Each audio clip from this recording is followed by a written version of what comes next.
Salve, salve, galera. Estamos começando aqui mais um Burger no Papo. Eu, Alisson da Speed. Marcos Recoba. Hoje com o Marcos da 360 Franchising, que tá aqui. Hoje a mesa está tomada de Marcos, né?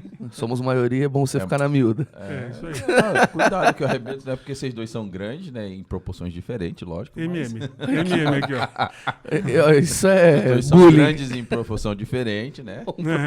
Que vocês vão me intimidar aqui. Marcão, tudo bem com você, meu irmão? Obrigado por você ter vindo aqui. Tudo ótimo, Alisson, Marcos. Obrigado aí pela oportunidade. Sou fã de vocês, acompanho sempre o Burger no Papo. Acho o conteúdo maravilhoso. Muito obrigado aí pela oportunidade. Já trabalho com o Marcão, fazendo a formatação do Recoba. Muito obrigado aí, galera. E ele foi um dos primeiros a ver o nosso primeiro vídeo. Eu mandei pra ele, verdade, eu falei, pode dá uma olhada e tal. Ele assistiu até o fim, ele falou, pô, da hora tal. Não sei se ele pulou umas partes, mas... Não, assisti inteirinho. Ele assistiu os 2 primeiros minutos, aí foi pro final. Não só o primeiro, como todos os outros, cara. A gente já participou também lá na FISPAL. Verdade. Foi legal pra Tivemos caramba. no FISPAL junto, né? Foi engraçado que no primeiro vídeo, acho que eu falei dele já, né? No primeiro que a foi. gente gravou os Falou. 4. Então, Na verdade, ele é um carrapato, né? E no último ligado, também, né? no Rafa Burger, no último que teve, ele também comentou. Não, ele fala em todos os episódios. Mano, Todos. Se você pode pegar aí, ó, você que tá aí, assiste lá. Te desafio a encontrar um episódio que o Marcos não falou do Marcos. ó, quem encontrar 7 eu pago milão. 7 episódios? Não, você não vale falar. Não vai depois na ter, não internet. vai ter. Vai ter mais, lógico que vai. Sem você falar dele? Não, eu falando dele. É fácil, todos. Eu quero o corte do minuto. Muito obrigado, viu? Muito obrigado. Não, ele sempre fala. Não, ó, fazendo a franquia. Quando ele não fala do Marcos em específico, ele fala da franquia. Mas aproveitando aqui a oportunidade, quero falar da franquia, especificamente do Recoba, que a gente está no processo de formatação. Não tenho a menor dúvida que vai ser um sucesso essa marca. Primeiramente pela qualidade do produto servido. Sim. No lanche do Recoba, maravilhoso. E por toda a estrutura que o Recoba está montando, né? Montou uma cozinha central muito legal, onde que é a loja, a matriz. E, enfim, já está crescendo, já tem algumas unidades aí em Tem São Paulo. vendidas já que a gente ainda não pode montar.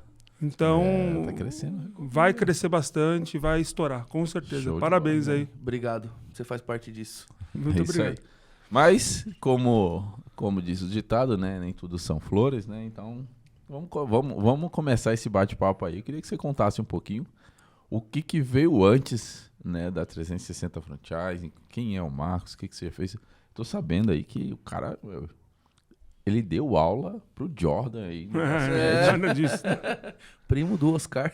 Primo do Oscar. Foi quem ensinou o Oscar, grande Oscar. Um abraço aí, acompanhei aí. Não sou tão velho assim, mas eu peguei uma fasezinha aí. Lembrando que não é qualquer Oscar, é o Schmidt. Ensinou o Oscar a jogar basquete. Que é isso, velho. Coitado de mim. Mas fala aí, irmão. Conta um pouquinho da sua história aí pra gente conhecer. Então, vamos lá. Eu sou atleta, né? Eu vim dos 15 aos 20 anos, fui jogador de basquete. Então, primeiro ano, com 15 anos, joguei pelo Corinthians. Profissa mesmo. Não existe basquete profissional no Brasil. Uhum. Agora, com a NBB, eu não sei se é profissional, mas na minha época não era. Agora, eu tenho dúvida, eu tenho que pesquisar, mas não existe basquete profissional no Brasil. É um esporte amador, mas é como se fosse profissional, no nível máximo que eu jogava, né? Tanto é que eu joguei contra Oscar, Marcel, Rolando, Pipoca, Gueinha, toda essa seleção olímpica, aí eu joguei contra todos eles. Então, eu joguei dos 15 anos no Corinthians e dos 16 aos 19 para 20 anos, né? Eu joguei no Guarulhos. O time do Guarulhos acabou, a Melita era a patrocinadora desse time, tirou o patrocínio e acabou. E eu fui convidado para jogar no Espéria, que na época era um dos melhores times do Brasil de basquete. E daí voltando, né? Fui convidado, passei na peneira, tal, voltando para casa, refletindo a vida para 5, 10 anos, né? O que você jogando basquete?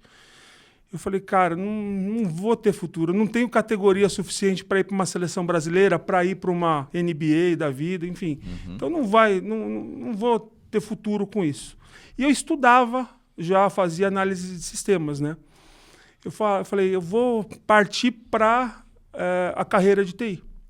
E foi quando eu desisti do basquete, isso com 20 anos, né? Desisti do basquete e fui começar a trabalhar como TI. Então, trabalhei em alguns provedores de internet no início. E, enfim, eu tenho uma história dentro da carreira de TI com hambúrguer também, que é bacana comentar aqui, né? Depois trabalhei num provedorzinho pequeno, daí eu fui para o UOL, trabalhei alguns anos no UOL, e eu fui convidado depois de algum tempo, em 2002, a fazer parte do primeiro time de infraestrutura do Burger King quando eles entraram no Brasil. Então, toda a infraestrutura do Burger King criada aqui no Brasil foram o time que nós montamos aí essa primeira estrutura. Era 5 lojas de shopping para fazer a validação do modelo de negócio como franquia. Tudo loja própria. E daí, depois de um ano e pouco, montou a loja da Hélio Pellegrino, que foi a primeira loja do Burger King na rua. E nessa época você não mexia com nada de franquia? Nada. Nem tinha planejamento de, tipo, putz, quero fazer isso um dia. Não, eu trabalhava com TI, aquilo era a minha vida. E eu me apaixonei por franquia naquilo, né? Então, começamos a validar o projeto do Burger King no Brasil, e o projeto deu super certo. Daí, depois dessas 5 lojas, virou franquia, daí começou a crescer no Brasil inteiro e virou tudo que é hoje, né, o Burger King. Passou-se alguns anos, eu saí do projeto Burger King e fui convidado a trabalhar num outro projeto de TI. Foi a migração do Banco Real para o Santander, né? Eu trabalhava pela IBM nesse projeto. Eu tive burnout. Daí foi quase um ano de projeto, foi muito difícil esse momento, e eu tive burnout e falei, não, agora chega de... Pra quem não entendeu, ele ficou de saco cheio da porra toda, cansou. É isso mesmo. Não cansou, né? Eu tive problema, de fato, psicológico. Psicológico, né? Aí afeta tudo, né? Exatamente. O burnout te dá um surto, de fato. Ele te apaga, né? Ele reseta a máquina. Exatamente. E daí, como eu fiquei apaixonado por franchising lá, quando eu conheci o Burger King, a gente viu esse pessoal crescendo. Quando eu tive burnout, eu desisti da área de TI e falei assim, eu quero empreender. E tem que ser alguma coisa voltada à franquia. Foi quando eu desisti da área de TI e, planejando, pesquisando o mercado, eu decidi montar uma franquia de serviços de estética automotiva. Porque automotivo é uma outra paixão que eu tenho, né? Sim. E montei uma rede de franquia chamada Aquazero, né? Uma rede... Galera, a gente tá com... Eu lembro da Aquazero, velho. Virando assim, onde eu passava, eu ouvia falar da Aquazero. Eu também virando lembro. febre nacional. Olha lá, o Marcão vai contar da Aquazero. Ele Vai, já Marcão, contou. conta. Não, eu já contei, Ó, todo mundo já sabe dessa história, que ele pediu um emprego pra ele e ele negou o emprego pra ele porque ele era incompetente. Então, segue Não o fala barco. isso, não. Inclusive, cara, o Marcão trabalhava na Master Cleaner, que inclusive é aqui do lado, né? Do Gordo, né? Aqui do lado, virando aqui uma rua aqui, uma Master aqui do lado. E eu conheci o Marcão, eu nem me lembrava disso, cara, juro pra você. Você me contou quando a gente foi começar o projeto do Recoba. Foi. A primeira reunião que eu fiz com o Marcos lá no Recoba, ó, prazer, eu sou o Marcos, eu tentei ser funcionário do seu da Aquazero. Você me negou o emprego. Tomou Pra ganhar 1.200 na época. tomou Porra, um Marcão. pé no Marcos. Então, daí eu fundei a Aquazero, Aham. né, com uma paixão que eu tenho do automotivo e a paixão que eu criei do franchise. Montamos essa marca, crescemos no Brasil, éramos pequenininho, uma unidade, depois viramos franquia e fomos para o Brasil. Enfim, de 2009 a 2018 estive à frente da Aquazero como CEO da marca e chegamos a vender quase 400 franquias. Foi um projeto muito legal, Ó, muito legal. como é, cara, ter quase 400 franquias? Cara, é um trabalho danado, porque você lida com 400 franqueados, não chega a ser isso, porque tinha muitos que tinha mais que uma, né? Aham. Mas você lida, com quase 400 franqueados, são perfis diferentes, são dificuldades diferentes, você tem que ter um time grande, nós tínhamos uma equipe bem grande para dar suporte para essa quantidade de franqueados. Enfim, foi um projeto bem desafiador e que me trouxe todo o know-how que nós temos hoje dentro do sistema de franquia e todo o conhecimento, né, de operar uma franqueadora a gente tem por conta disso, né? Então, é desde a venda da franquia, que é convencer a pessoa que o seu modelo de negócio é legal, que é rentável e tudo mais, até implantar essa unidade, colocar ela para funcionar, dar o treinamento e depois o acompanhamento, que isso daí é o mais complicado, porque cada um tem uma dificuldade. O né? pós é que é sempre o complicado, né? Manter a coisa rodando. Porque uma coisa é você imaginar assim, para mim isso é fácil. E é fácil, porque a gente vive aquilo dia a dia. Mas um cara que compra a sua franquia, ele compra uma franquia porque normalmente ele não quer correr risco. Ele quer que você ensine para ele exatamente tudo. Tudo mesmo. Então, o treinamento, desde o mais básico ao mais complexo, você tem que passar para o franqueado e você achar que ele é obrigado a saber uma coisa que para você é básico, não é obrigado. Ou porque que para você é óbvio, né? Exatamente. Ele não é obrigado, ele comprou a sua franquia por conta disso, entendeu? Legal. Marcão, vamos lá. Você fundou a Aquazero, né? Vamos falar agora por dentro de uma empresa. Você atuava nela como um membro funcionário ou não? Você criou e colocou, você que estipulou os processos. Como que foi feito isso na época? Eu sempre trabalhei para a Aquazero como se fosse um funcionário. Eu tinha a liderança da equipe. Não, mas quando você fundou a primeira, como que foi essa implantação? Não, eu fundei montando uma unidade e fazendo ela virar, né? A gente teve uma operação funcionando e virou ela como unidade, depois ela virou uma franquia. Mas eu sempre fiquei à frente, desde a época que era loja, depois virando franquia e crescendo, sempre estive à frente do negócio e trabalhando para ele. Sim, né? isso é importante falar, porque assim, às vezes a gente tem pessoas que querem 30 lojas e elas não estão na operação nem da primeira. Né? E você tem que entender processos, tem que atuar para você saber de tudo que... Com certeza. Qual é o limite de uma franquia, né? Falar que eu lavava carro, não lavava carro. Sabia processo de lavar carro, mas nunca fui do operacional de lavar carro. Eu era da parte de processos mesmo, de planejamento e tudo mais. Mas nós tínhamos pessoas que faziam toda a parte de operacional. E depois, na franqueadora, a mesma coisa, né? Nós cuidávamos da parte de expansão, cuidávamos da parte de relacionamento com o franqueado também, dando as diretrizes para os funcionários que nós tínhamos, tanto da parte de vendas quanto da parte de relacionamento, seguir com os franqueados, mas não atuávamos de fato na linha de frente, digamos assim, né? Quem é linha de frente eram funcionários. A não ser que alguns casos específicos que nós entrávamos de fato na linha de frente, mas era raro, normalmente era funcionário. Então, a minha dedicação era inteira para a Aquazero nessa época, mas tínhamos toda uma equipe por trás. É um negócio legal que você falou, né? Muitas vezes eu acho que a galera... E aí eu tenho essa percepção por conversar com algumas pessoas e quando eu entro nesse assunto, o pessoal demonstra essa insegurança, né? Você não precisa saber o operacional, você não precisa ser o cara... Porque muitas vezes você abre um negócio, você desenvolve um negócio e o negócio cresce, mas você teve que começar ali e aí beleza, tudo bem. Mas para um modelo de franquia, não necessariamente você precisa saber executar todas as funções do negócio, né? É mais uma questão de gestão mesmo, entender como funciona o processo de gestão do negócio, a administração do negócio, né? E dar continuidade nos processos já estabelecidos pela franqueadora. Olha só, Alisson, eu gosto da seguinte questão. No momento que a gente está validando um franqueado dentro de uma rede, não necessariamente ele precisa saber da operação. Em muitos casos é até melhor que não saiba, porque ele não vem com vícios. Né? A gente ensina ele tudo. Isso a maioria das franquias trabalham assim. Mas o que eu gosto de dizer é assim, durante o processo de validação, de qualificação desse franqueado para a sua rede, é legal você aplicar algum teste de personalidade para saber qual é o perfil desse franqueado. Porque às vezes ele não tem nada de gestão, ele é de operações, então esse franqueado vai trabalhar para a parte de operação. Às vezes ele não tem nada de operação, ele vai para a parte de gestão.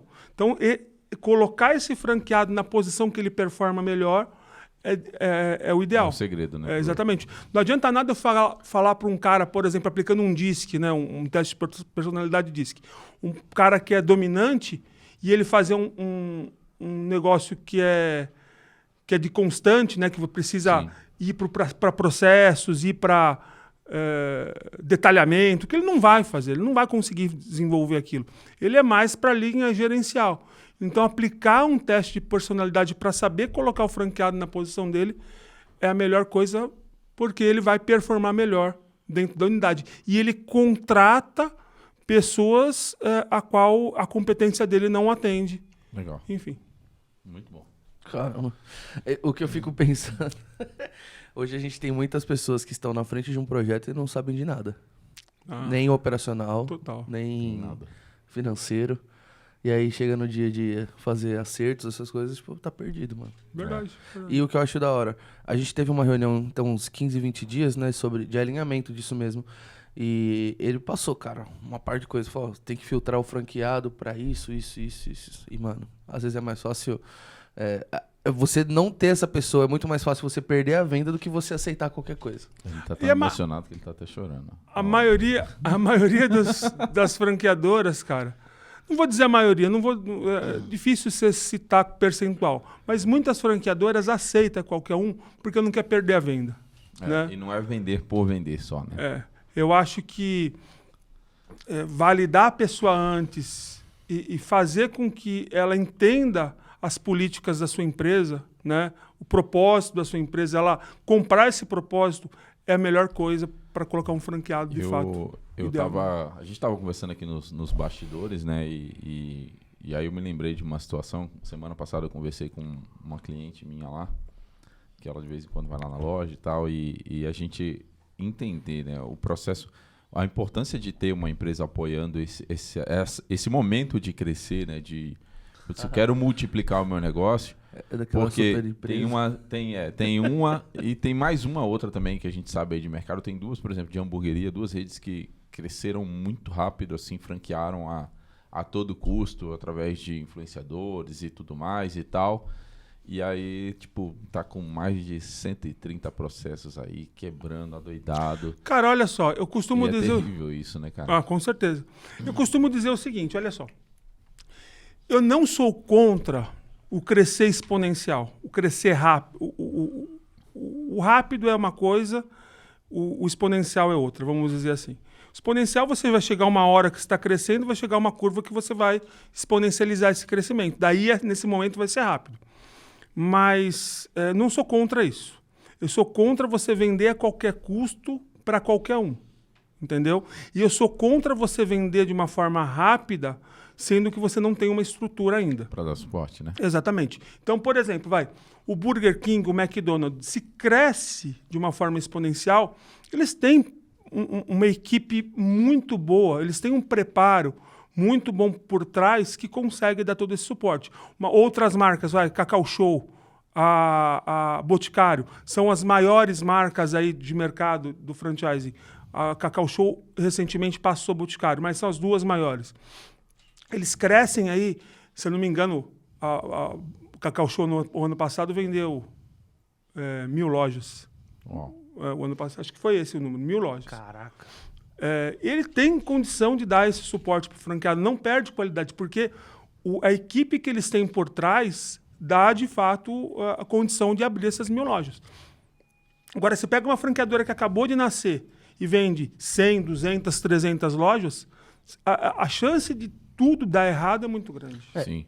Parece que não, mas 10 já é um número grande. 10 é um número grande. Tô sentindo na pele. Não, 3 já é um número grande dia, que se você pegar para analisar, você sozinho lá fazendo, de repente tem você tem que atender a sua demanda e a de mais duas. Outro dia o Marcos veio para mim, comentando aí alguma coisa do Recoba, né? Pô, eu tenho uma possibilidade aqui de vender uma franquia para o Rio de Janeiro e uma outra possibilidade para Brasília. Eu falei para ele, cara, não iria. Eu não iria porque cresce primeiro aqui, estrutura aqui primeiro, que tem um campo muito grande para você crescer. E a gente tem uma cozinha central, né? Como é que manda, né? O Recoba vai vender produtos para o franqueado. Então, tem uma cadeia logística que vai chegar esse produto para o franqueado, que você enviando isso para um Rio de Janeiro, para uma região como Brasília, vai ter custo. Né? O ideal num momento como esse seria, por exemplo, pegando o caso dele como exemplo, até para a galera já se situar bem na situação. Cresceu aqui, coloquei 20 franquias aqui para dentro de São Paulo, estou bem estruturado, quero ir para Brasília. Monto uma cozinha de distribuição lá, de atendimento, e aí eu vou desenvolvendo a região também. É melhor É porque formato. para você montar uma Obrigado. cozinha... Já Oi? tá aí a dica. Tá aí a dica. Mas é o melhor formato. Montar uma unidade satélite, pode ser até franqueada essa unidade satélite. E aí viram. É isso que eu ia falar. Vira um outro negócio Virou também. outro Né? negócio. Vira uma outra franquia. O franqueado monta a loja, ele pode se abastecer, ele pode montar 3, 4 lojas, sei lá, uma ideia. E ele se abastece, depois começa a vender franquia nessa região, ele abastece os franqueados, ele ganha com isso também. Legal. Viu? Negócio dentro do negócio. Aí, ó. A minha cabeça já tá lá em Já, Manaus, eu já comecei a pensar que casa muito comigo isso, cara. Mas é para outro momento. Quando você pega uma loja que não tem tanta estrutura, tipo, o cara quer franquear, quais são os primeiros passos que você... Eu imagino que já falou muito não, ó, você não tá preparado para isso, você não tá pronto. Semana passada eu falei um não. Como é que funciona isso? Como é que você sente isso? Porque às vezes o cara fala, pô, me preparei tanto para isso, agora que eu acho que tu cheguei lá, eu não vou conseguir. Então, vamos lá. Eu não pego ideia na cabeça, primeira coisa. Aqui no Brasil, a lei do franchise não obriga que você tenha uma operação funcionando. Você pode partir de uma ideia da cabeça diretamente para o mercado. Eu não pego projeto assim. Eu vendo um outro projeto que é validação do modelo de negócio. A gente lança já formatado, entre aspas, como franquia, valida por um tempo, depois que essa validação estiver pronta, a gente lança como franquia. Já vendi, inclusive, modelos parecidos. Daí, na validação, a pessoa falou, não vou querer franquear, vou tocar a operação sem franquear. Vi o trabalho todo que ia dar, já vendi modelo assim. E agora, respondendo a sua pergunta, nós temos que ter alguns pilares para saber se o negócio é franqueável, né? O primeiro pilar é a rentabilidade dele, né? A lucratividade. Não adianta nada eu formatar um negócio que acabou de nascer, que eu não passei um ciclo ainda, pelo menos um ano, né? Viver um ciclo inteiro para saber quais são as sazonalidades do negócio, os pormenores do negócio. E, enfim, eu preciso validar. Então, eu não tenho ainda uma validação com relação a faturamento. O faturamento ainda está sob análise, né? E eu não tenho uma validação ainda com o fechamento de um ciclo. Então, eu recomendo pelo menos um ano de operação para você ter um fechamento de ciclo. Diferente né? de quem já está rodando, né? Que você consegue puxar todo um histórico de informações, de faturamento, de curvas de venda. Exatamente. Eu passei isso na pele. É importante, cara. Quando eu formato uma empresa, a primeira coisa que eu faço na hora da imersão é pedir o resultado da empresa, do histórico dela. Olha, Uns 12 meses. Mas, o que você puder de passar de informação, você me passa, porque eu consigo analisar o crescimento, a curva de crescimento. Olha, você começou de um jeito, você, em dado momento, passou para tanto, depois você subiu para tanto. Para a gente atingir o faturamento que tem hoje, passou-se quais curvas, né? O que você viveu, qual foi a sazonalidade que você passou. Então, isso é importante. Então, esse é um dos principais pilares, né? Outra coisa importante é ver se o modelo de negócio dele ele é escalável. A maioria das coisas hoje em dia são escaláveis, né? Mas, por exemplo, citando o Recoba, ele é escalável regionalmente falando. Agora, eu vou mandar o produto do Recoba para uma outra região. Ele é escalável? Pode ser que sim. A gente tem que validar a cadeia logística disso antes de fazer essa validação. Dentro dessa ideia que a gente falou de duplicar a estrutura logística dele, sim. Fica melhor. Se a gente não fosse uma cozinha central, lembrando que os nossos produtos não são industrializados, né? Eles são frescos. Se a gente não fosse uma empresa que fizesse isso, a gente conseguiria abraçar Até o fácil, Brasil. porque aí é insumo que tem no cada um mercado faz o normal seu. e já era. E tem franquia que faz isso. Só que assim, você come aqui, come em Santana, em Perdizes, não é a mesma coisa. E esse é o meu maior trauma. Eu formato muitas franquias hoje de alimentação que ele não tem a compra diretamente com o franqueador, ele compra localmente. Entendeu? Daí você perde padrão. Sim. Você perde padrão. Você tem que dobrar o seu suporte para saber se o seu franqueado está fazendo exatamente do jeito que você propõe que seja feito. Então, o seu suporte tem que ser muito mais intenso Porque ele pode comprar produto diferente, pode fazer uma série de coisas diferentes do padrão da franqueadora, mas daí, nesse caso, você quebra a questão da cadeia logística. Você não precisa se preocupar com cadeia logística porque ele compra localmente. Então, tem prós e contras dos dois lados. Daí, no caso do Recoba, eu quero crescer, vender para Manaus, mas não mudar uma cozinha central para Manaus. Eu tenho que ver o frete. Quanto que o frete vai impactar Sim. dentro do negócio. Mas, desculpa. Não, desculpa. Talvez... mesmo assim, dependendo da situação ou do modelo de negócio que seja, a gente está falando aqui de um exemplo como o Recoba, mas foi um outro tipo de negócio, e que mesmo que tenha esse custo de frete, de envio, às vezes vale a pena por causa da região, pela falta de oportunidade ou falta daquele tipo de negócio na região. Vai nadar, né? Olha, eu vou citar uma hamburgueria aqui, tá? Que faz isso. Não é franquia, tá? Mas tem no Brasil inteiro. É o... que é aqui de Curitiba, fugiu o nome agora, tem containers. O Madeiro. O Madeiro, a operação toda sai do Paraná. Eles não são franquias. Todas as operações do Madeiro... São do Júnior. É própria. É própria e em cada uma tem um sócio junto. Uhum. Né? É um sócio operador que trabalha dentro dessa operação. Tipo o Outback, né? O modelo Tipo de Outback, negócio. exatamente. Mas ele manda com frete próprio para todas as franquias. Então, eles têm os caminhões da Madeiro que saem fazendo entrega para o Brasil inteiro. É aquele caminhão que passa lá adesivadão que a galera acha... Azul, bebê. Todo mundo pensa isso, né? Olha o caminhão de Madeira aqui, eu vou pegar um lanche ali. Eu vou comer um lanche do Madeira Marcão, aqui, no meio da estrada. Acho que você deve saber. Quantos negócios você já franqueou? Formatou, né? Quase Desculpa. 100, quase 100. Quase 100. 90 e pouco. Qual que é a porcentagem disso em alimento, da indústria de alimentos? 50%. Uau. Só E o de- resto é variado em diversas coisas. Cara, é muita gente franqueando, mano. Não, e isso a gente tá falando só o Marcão, né? Agora vamos falar da parte ruim desse negócio. Pra você ir de 0 a 100, você consegue, né? Mas de 100 a 0 parece que é mais rápido, né? Pra você quebrar. Acontece muito do cara, tipo, acendeu e cai rápido. Eu não tive nenhum caso que quebrou. Eu tive alguns casos que não seguiu como franquia. Ele continua com o negócio dele.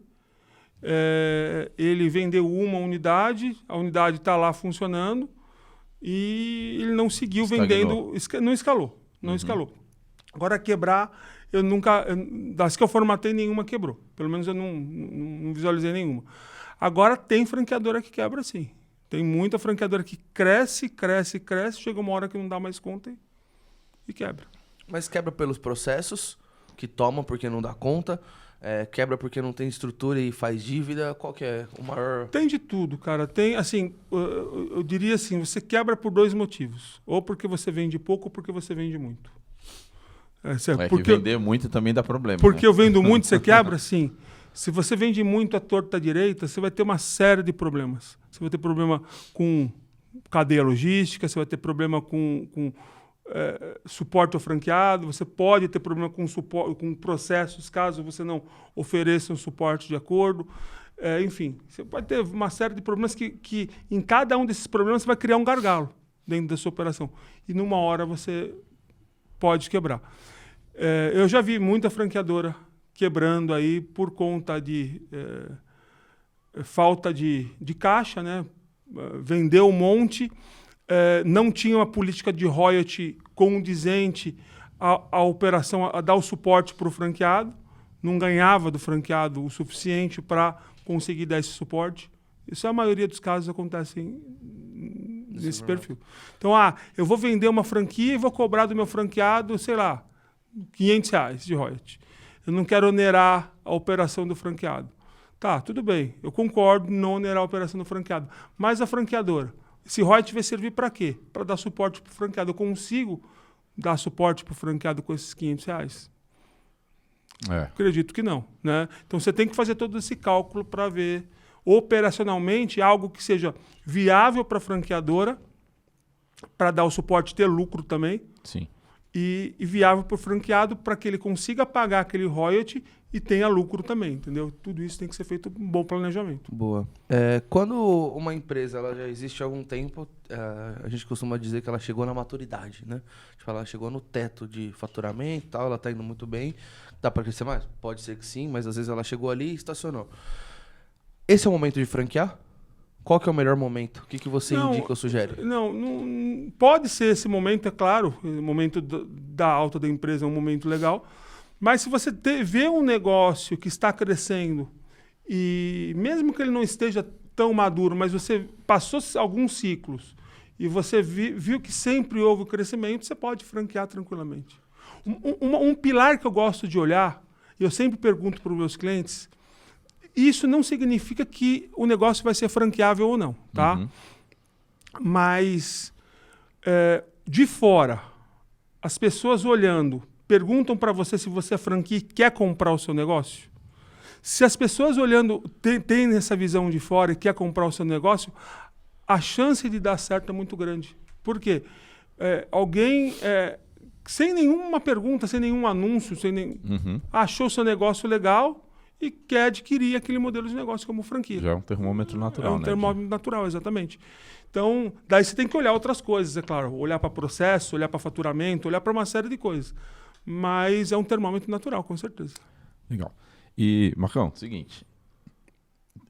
Tenho meu negócio, quero franquear. Dá um esboço aí pra galera, assim. Não precisa entrar nos detalhes, mas, sei lá, os 10 passos aí que a pessoa tem que fazer, os 5 passos. 10 passos para o sucesso. 10 passos para o sucesso com Marcos Mendes, da 360 Franchise. Vamos lá, então. Como que é o processo? Porque assim, sabe por quê? Eu durante algum tempo, antes até da gente se conhecer mesmo, eu já pensei muito, já analisei, sempre estive na ABF, sempre participei de muito evento, muita feira, sempre busquei muito, mas sempre me ficou essa dúvida como um empreendedor, assim, como empresário. Como que é o processo? O que eu tenho que fazer? Aí depois de um tempo que eu fui entender, eu preciso de uma franqueadora para me ajudar a estruturar tudo e tal. Mas tem muita gente que não sabe, não entende essa mecânica como funciona, né? E aí é legal a gente aproveitar esse momento aí para, né? Lógico, lá, então. Primeiro você faz o contato com a 360 Franchise e aí depois o processo segue. Então, E não cai nessa onda de acelerador de franquia não, tá? Furado isso aí. Então, vamos lá. Primeira coisa é ter um modelo de negócio funcionando e ter esses ciclos, né, de validação. Ter um negócio que seja saudável, que você tenha uma lucratividade. Eu tenho um negócio que é lucrativo, que é saudável, e um outro pilar que eu não comentei lá atrás, existem concorrentes, né? Como que é os concorrentes desse meu mercado? Eu não estou começando nada novo, não estou inventando uma roda. Eu coloquei no mercado algo que não existe. Porque validar algo que não existe é muito mais difícil. Você gasta muito dinheiro por uma validação dessa. Então, a não ser que seja algo assim que pegou, engajou muito e aí viraria. Olha só, citando um exemplo disso, os Donuts. Donuts é um exemplo legal. Por quê? Há alguns anos atrás, 10, 15 anos atrás, tinha uma marca de Donuts muito forte no Brasil, que era a Dunkin' Donuts. Esses caras quebraram. Não existe mais. Na verdade, eles saíram do Brasil, os franqueados que compraram fecharam as operações, saíram, voltaram para o país deles. Não sei, acho que é Estados Unidos, só pode ser, né? Donuts é de lá. Daí eles voltaram para o Brasil faz pouco tempo, mas só tem uma operação no aeroporto de Brasília. Só tem essa uma operação. Porém, o modelo de negócio Donuts voltou a crescer. Sim. Muito. Onde você vai ter Donuts? A gente formatou uma também recentemente, chama Donuts. O serviço parece bem bonito lá dos caras. Vendemos uma, inclusive, recentemente, e estamos fazendo o processo de expansão deles também. Vai vender bastante, que é um modelo de negócio bem legal e bem rentável. Mas é aquilo. Ele inventou a roda? Não, ele pegou uma onda que já existia vindo e navegou. Agora, lá atrás, o Dunkin' Donuts, ele inventou uma roda. Não existia um modelo de negócio. Aí é mais difícil. Você tem que implantar uma cultura dentro de um país que não tem a cultura de comer donuts. Sim. Então você vai gastar muito com marketing, vai gastar muito com uma série de coisas. Pode dar certo, sim, mas a sua validação precisa ser um pouco maior, né? Então, tem um modelo de negócio saudável, rentável e está dando tudo certo. Passou alguns ciclos. Quais são os processos que eu tenho que fazer a partir daqui? Contratar uma consultoria, né, de formatação de franquia. Fazer esse processo sozinho é bem complicado mesmo, porque são várias etapas que você precisa fazer e não é fácil fazer essas etapas. E a primeira fase dessas etapas é o estudo de franqueabilidade, né? Onde a gente vai entrar no negócio para olhar o mercado, concorrência, tendência, público-alvo. A gente vai olhar questão de faturamento da operação. Então, a gente vai pegar todo o histórico de faturamento para ver crescimento, para ver uma série de fatores aí com relação ao faturamento. Vai olhar a operação, custos de investimento para a montagem dessa operação. Uhum. Então, quanto é necessário para montar uma operação do tamanho X? Eu tenho outros modelos de franquia que eu posso montar, sei lá, container, delivery, loja de rua, loja de shopping. Cada um desses modelos, eu tenho que criar um plano de negócio diferente, porque são custos diferentes, tanto na parte de investimento inicial, quanto parte de funcionário, enfim, parte de custos fixos. Então, a gente tem que fazer um plano de negócio para cada um desses modelos, né? E tornar esse negócio viável com relação a investimento e retorno do investimento para cada um desses modelos, né? Então, esse é o primeiro passo, que é o estudo de franqueabilidade. A gente olha para o mercado, olha para a parte financeira e cria a rentabilidade de cada um dos modelos de franquia, tá? Daí a gente vai para a segunda etapa. A segunda etapa é parte de processos. Então, franquia nada mais é do que processos bem definidos e padronização. Então, lá na primeira etapa, uma das primeiras coisas que a gente faz dentro de uma franqueadora é a imersão. Eu não acredito em formatação onde a imersão é à distância. Não faz imersão presencial. Você precisa fazer imersão presencial exatamente para que você consiga ter a experiência dentro da operação. Conhecer, de fato, tudo o que acontece dentro da operação. Daí você vai, passa alguns dias dentro da franqueadora, conhece todo o processo que acontece lá dentro, e daí nessa segunda fase você faz a parte de processos. Você cria padrões, você cria todos os processos para que as coisas funcionem da melhor forma possível. Criou todos esses processos, a gente vai partir para a terceira fase, que é a parte da formatação, que a gente chama, né? Uhum. A gente pega todas as informações que a gente teve nas duas primeiras fases e vai jogar para o papel, de fato, nessa fase. Então, a gente vai pensar em manuais, cria todos os manuais. Como se fosse um roteiro, né? Todo passo a passo da franquia. Então, você vai criar os manuais, operação, gestão, suporte, comercial, todo marketing, todos os manuais de operações de uma franqueadora a gente vai criar nessa fase 3, né? A gente vai criar a parte jurídica, COF, Circular de Oferta de Franquia, que é um instrumento muito importante, né? Um instrumento jurídico da franqueadora, baseada na lei do franchising, né? Depois a gente fala um pouco sobre isso, lei 13966, lei do franchising. A gente faz a COF, pré-contrato e contrato. E daí a gente faz também, nessa fase, o plano de expansão. Então, como que é o meu plano de expansão? Eu vou crescer para o Brasil inteiro, sem distinção aí de localidade. Vou crescer, ou eu vou crescer em espiral. Espiral é, a partir da minha loja sede, por exemplo, em São Paulo, eu vou crescer para o interior, eu vou crescer para regiões um pouquinho mais distantes, assim, tipo Sudeste, Rio de Janeiro, Minas Gerais, e depois eu ganho outras localidades mais distantes, entendeu? Ou, enfim, eu já vou planejar direto e vou crescer para o Brasil inteiro. Eu sempre recomendo que você cresça em espiral, né? Porque você ganha força regional, você capitaliza também. Sim. Faz o nome também, né? Faz um nome. Veja um exemplo bacana que eu vou citar aqui. A Sodier Doces. É um exemplo muito bacana. A Sodier Doces ela é muito, muito conhecida em São Paulo. Muito conhecida em São Paulo. Mas em determinados estados do Brasil, ninguém nem sabe quem é. Porque eles cresceram bastante regionalmente E agora, depois de muitos anos que eles cresceram bastante regionalmente, que eles começaram a espalhar. Então, Sim. Sudeste hoje ela é bem conhecida, tem no Sudeste inteiro, mas Nordeste ainda nem tanto.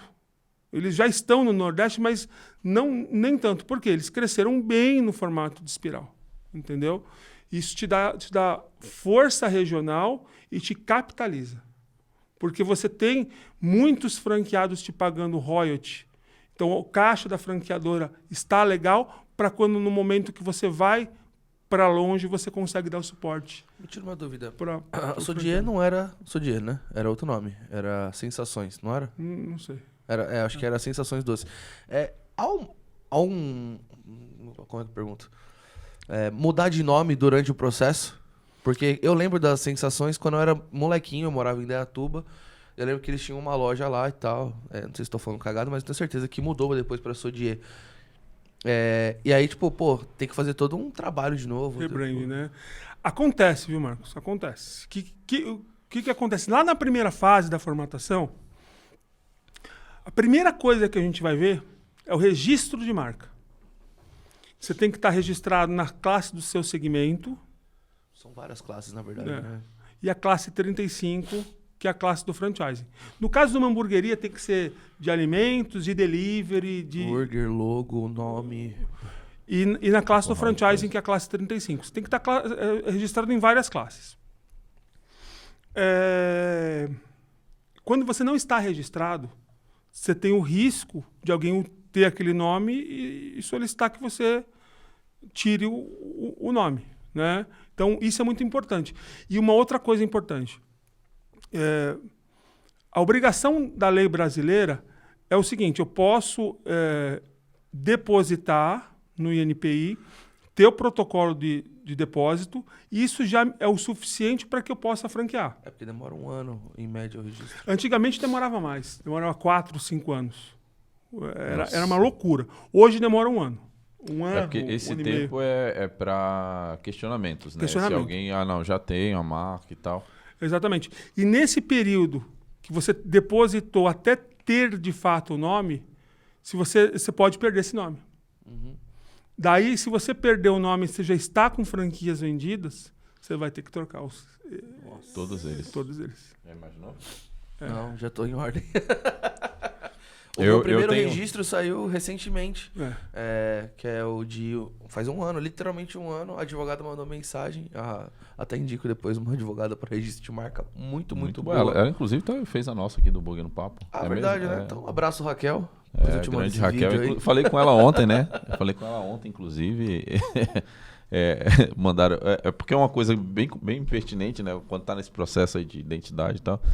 Recebi um e-mail anteontem, de uma empresa aí, que tem sempre a galera que manda.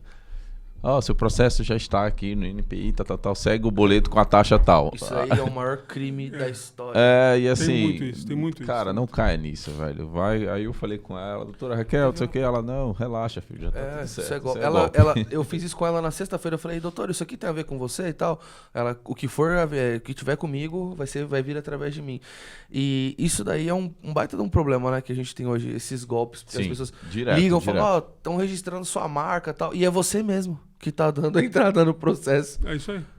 Mas assim, só concluindo, então, a terceira fase da gente valida manuais, instrumentos jurídicos, plano de expansão, fornecedor homologado. Quem vão ser os fornecedores que vão trabalhar para a rede de franquia, né? Homologar esses fornecedores também nos instrumentos jurídicos. Bom, as validações finais. Daí a gente entrega o projeto, tudo pronto, e vai para a última fase, que é o treinamento. Né?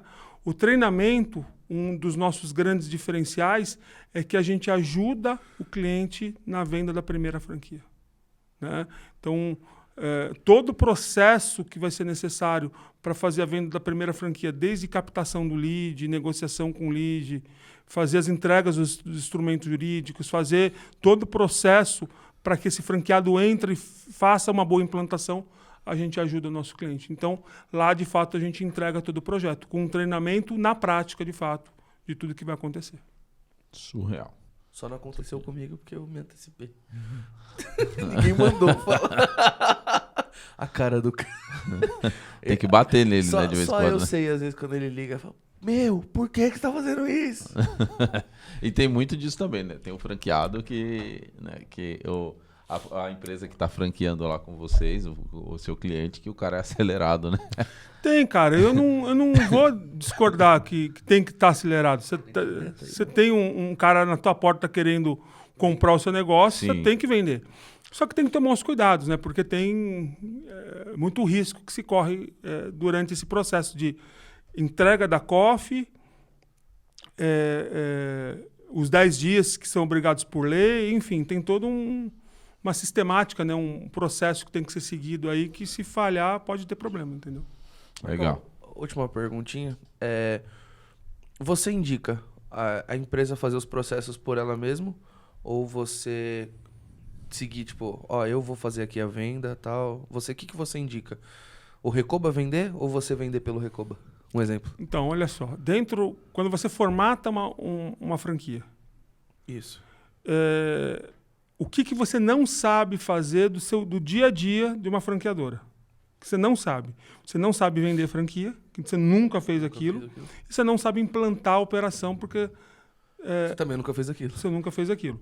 O implantar ainda se você montou uma loja, você sabe. Na primeira não, você acaba é aprendendo um pouco do processo. Não, né? aprender você aprende, mas é diferente você começar um negócio e montar do que você pegar um negócio já com uma estrutura grande. Sim. Então, uma franquia ela não vem pequena. Então, agora o operacional do dia a dia é igual que você vai ter na tua loja, o seu franqueado vai ter, então vai ser mamão com açúcar você tocar. É a mesma coisa que você ensinar ele lá o que você faz aqui. Vai ter algumas particularidades regionais, tal, vai. Mas isso aqui não vai ter muita dificuldade. Então, o que eu recomendo?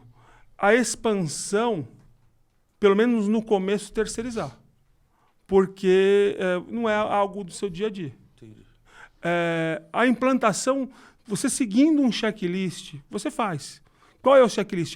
Depois que eu vendi, assinei o contrato, o que eu preciso fazer? Localizar ponto. Qual é o critério do ponto? O critério é XYZTO. Arrumou o ponto. Depois, o que é? Abrir CNPJ. Daí a contratação das concessionárias, né? Luz, água, telefone, blá. Daí você seguindo um checklist, reforma. Daí contratar os fornecedores homologados para reforma. Tem um checklist certinho, que é receita de bolo. Sim. A mesma receita que você faz lá o lanche X, é a mesma coisa que você vai fazer para o checklist. É um passo a passo. É fácil fazer. Você nunca fez aquilo, mas é fácil fazer.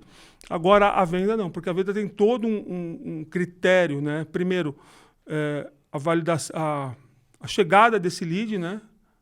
Vai vir por marketing digital, vai vir por participação de evento, feira, enfim. O lead é recepcionado, você apresenta o modelo de negócio, você conversa com ele sobre números, você valida ele como sendo seu franqueado, preenchendo uma ficha de qualificação, pedindo para ele fazer alguns testes. Depois você entrega a COF, aguarda tudo que é necessário aguardar através da lei do franchise, né, que a lei obriga, e finaliza com o contrato. Então, tudo isso é um processo bem burocrático que você, por não conhecer, pode fazer errado. Nada melhor do que deixar na mão do especialista, né? Para fazer isso. Hoje, quem quero franquear meu negócio, como é que faz para entrar em contato com a 360? Tem as redes sociais? Como é que funciona? Sim. O site, né? 360franchising.com.br. Coloca no GCzinho aqui embaixo, né? Vai agradar. A rede social da 360, o Instagram é @360franchising. O meu particular também é marcos.mendejr.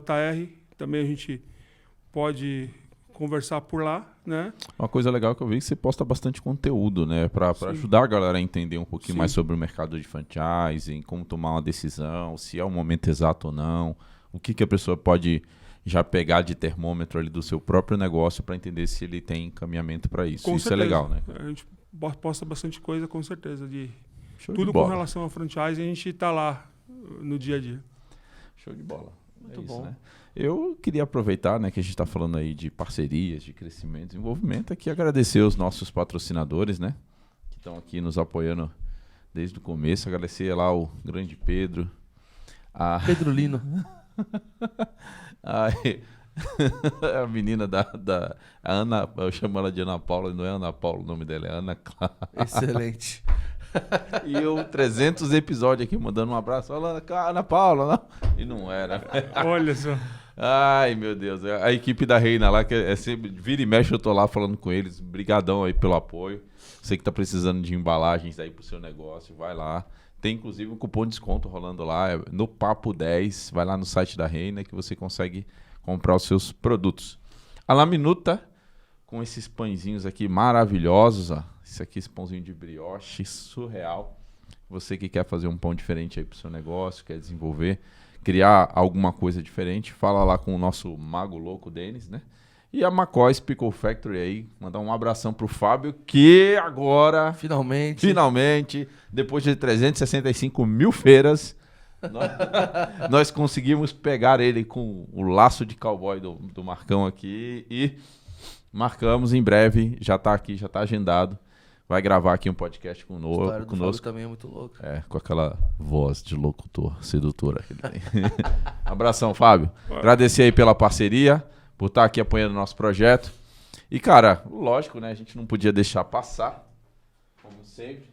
Presentinho especial aqui da nossa equipe. Muito obrigado. Pra você. Muito obrigado. Você poder conhecer alguns produtos aí dos nossos parceiros Pra e tudo você mais. montar a sua franquia. Montar a sua franquia em breve. Speed Burger. Uma Speed Burger mais perto de você. Com certeza. A gente já foi lá conversar, com certeza. Isso aí. Isso aqui que você mostrou, é patrocinador do podcast, mas isso é fornecedor homologado também de franquia. Também. Então, dentro de uma rede de franquia tem tudo isso. Você coloca dentro da COF, né, que é o instrumento jurídico, esses fornecedores que o franqueado é obrigado a comprar diretamente desses fornecedores os produtos. Que aí vincula e tenta manter o máximo possível o padrão de qualidade. Show de bola. É isso aí, galera.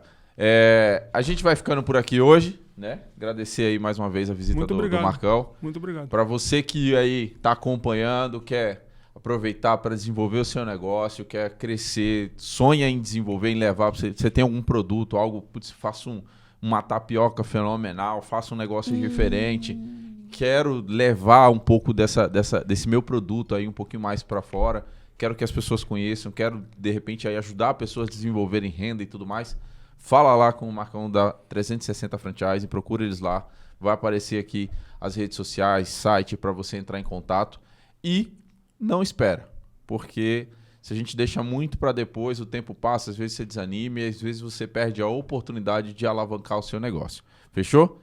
A gente vai ficando por aqui então. Não esquece, hein? Vai lá, se inscreve no nosso canal, ativa as notificações e compartilha para geral ver aí a 360, essa história incrível de uma empresa que te ajuda a desenvolver o seu negócio. E você já de repente aí tá aí batendo um papo com o Marcão e abrindo franquia em cada cantinho deste Brasil. Fechou? Tamo junto. Valeu, forte abraço e até mais.